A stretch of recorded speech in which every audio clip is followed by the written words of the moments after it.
Alright, what's up guys? I'm just going to make like a quick update video here. I got a lot of new stuff. I got some great news, and then I also have some bad news attached to that. So we're just going to get started, I guess. So first things first, some great news.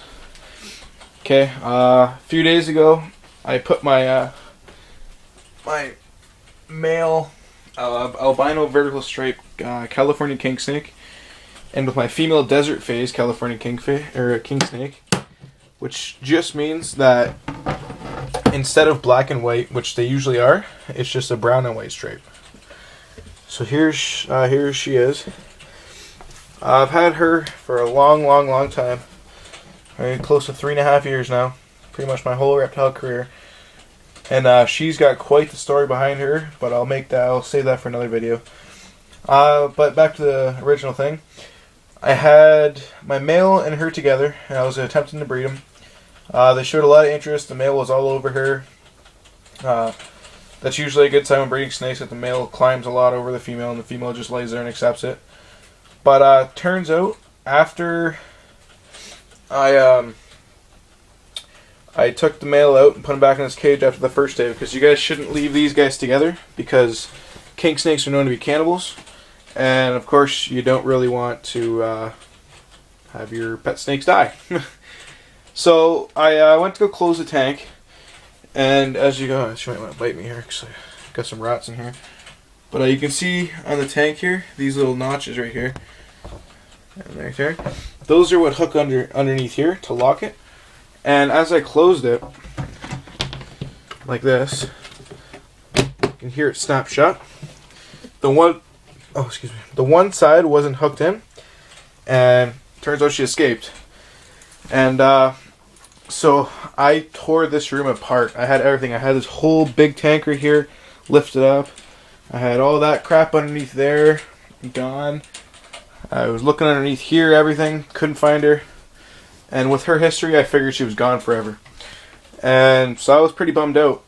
But basically, my new thing that I'm going to talk to you about, I'm guessing that's what brought her back. And then I came in here to check on one of the things I'm going to talk about. And then I seen her head pop up right there.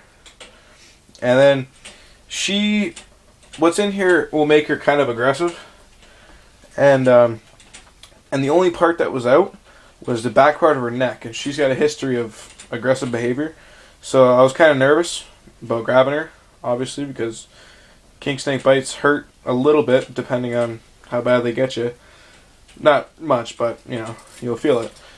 And then I ended up grabbing her, and then I had to slide my hands up around her neck, and then I basically just grabbed her from the base of her by her tail or so. And I had a scent of rats on my hands, so I was also nervous about that because she's got a little bit of a feeding response. So I got her back today. She was missing for about 3 days, and so that kind of freaked me out. But I'm glad that she's back and I can resume breeding. And then now for the moment you guys have all not been waiting for, because I didn't tell you about this. This is my new investment that I've made. Wanted to do this for a long time, and I finally have. So I'm moving up in the reptile world. Alrighty. I'll just get a better view here because it's pretty big. So this is my new rat breeding rack. Okay, it's 6 feet tall. Okay, it's 2 feet wide, and then it is 19 inches across. Okay, so you can see. Hey, buddy. So you can see the bins I'm using. They're like a little kitty litter bin. You can get them at Dollarama for $2. They work pretty good. So that's the bins I'm using. I bought it off Kijiji. I've been looking for one of these for a long time now. Just because my rats downstairs are getting too big for their cage. They're breeding like fucking jackrabbits, of course, which is a good thing, obviously. But this just makes everything easier and, well, a lot simpler, cheaper to use, more convenient, space saving, obviously, all that. All the fun stuff. And so I finally bought one of these. I paid $2.50 for it with about 30 rats, all breeding size. They're pretty much each tub. There's 3 females to 1 male, pretty much all of them, but some of them are different. So they all have different water bottles. See, just a Brisk bottle with the top on there. The Brisk bottles work good because they're big, they're functional. So that's what came with it from the guy that I bought it off of, which turned out to be my old buddy. I didn't even realize who I was talking to. So I'm just going to go through here and show you guys my rats. So in here there's 4 in here. 1 female and 3 male, or one male, 3 females. So there's one of them. Over here I got some more. Got some new bloodlines like these guys, the albinos, the red eyes. And that's one of them. There's another one actually. And then here, got some more, so you can get down there.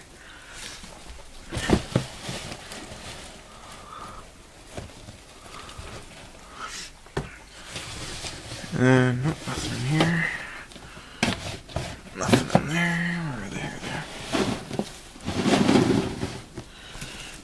We got some more in here.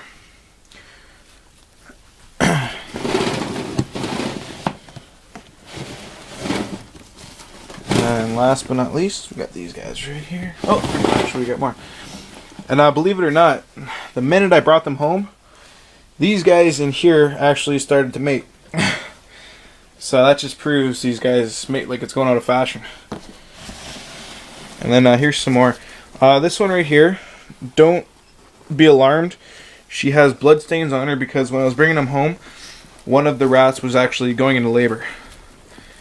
So, but that rat actually turned out to die while giving birth. I'm guessing, well actually I dissected it just to see if I can save the babies.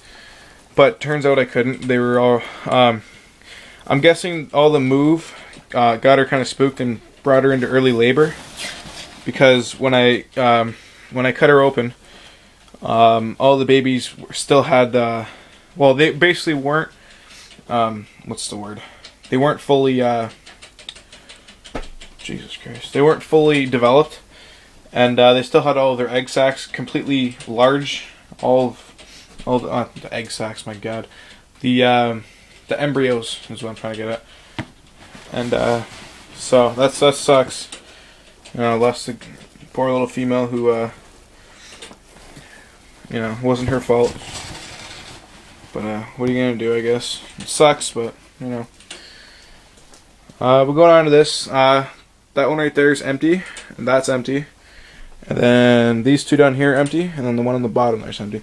What I'm gonna do is I'm gonna basically bring up my rats from downstairs. I have them in a 40-gallon tank, and then I'm gonna put them in those two, and then down on the bottom, just so they have more space and they're not crowded, because they are pretty crowded right now.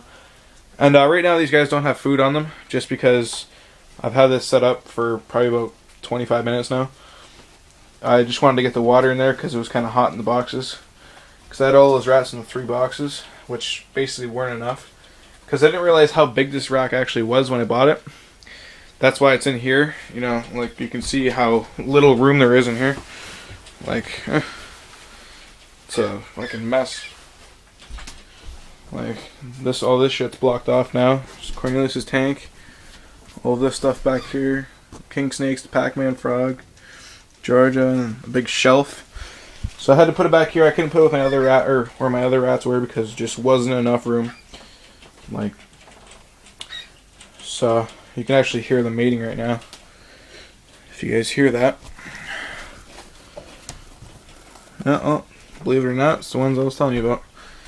And yeah, so gonna be breeding rats a lot more.